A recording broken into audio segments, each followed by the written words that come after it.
one of the really funny things, speaking of my original episode, when we were working on that Super Bowl spot with Jerry, the second day we were sitting around the table of the diner thing. It's a little spot at the end of the commercial that I think was only in the long version, but it was sort of like the alien and the munchkin and the soup Nazi and Jerry were sitting around in a coffee shop setting, like on Seinfeld, discussing what had just happened. And while we were waiting for a certain lighting setup, Jerry asked me a very interesting question. He said, man, I've always wanted to ask you this.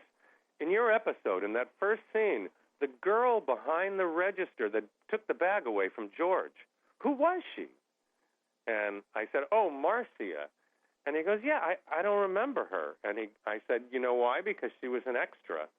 And you didn't cast her or anything. It's just at the last minute before we really started shooting the show, Andy Ackerman decided that it was taking away the timing for me to step all the way to the register and deal with the money and, deal with you guys and the dialogue, too. So they just brought her in from the extra pool.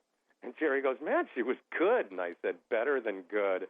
I think she's the unsung hero of that scene. The way she pulls the bag away from George is just, it takes years to learn that kind of timing.